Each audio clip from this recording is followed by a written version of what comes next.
राज्य में घन कुहुड़ी नहीं पाणीपाग विभागर चेतावनी। राज्य में घन कुहुड़ी नहीं 15 जिला को येलो वार्निंग जारी करिछि पाणीपाग विभाग। कोरापुट, कलाहांडी, रायगड़ा, कंधमाल, बलांगीर, बौद्ध, सोनपुर, नयागढ़, खोर्धा, कटक, ढेंकानाल, अनुगुल, संबलपुर, केन्दुझर एवं मयूरभंज जिले में घन कुहुड़ी संभावना रही। एपरिक 50 मीटर रु 200 मीटर मध्य रहीपे भिजिबिलिटी।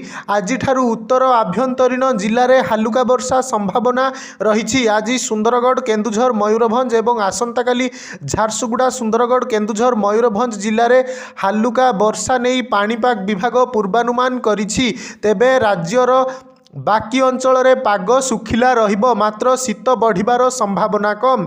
आसंता 5 दिन पर्यंत शीत बढ़िबार संभावना नाही बोली पाणीपाग विभाग तरफरु सूचना। किंतु दक्षिण और आभ्यंतरीण ओडिशा समेत उपकूलर केतेक अंचल में घन कुहुड़ी देखा देई पारे।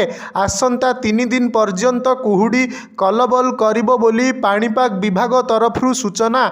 आसंता 7 तारिख सकाळ पर्यंत राज्यर विभिन्न जिले में मध्यमरु घन कुहुड़ी घेरी रही पारे।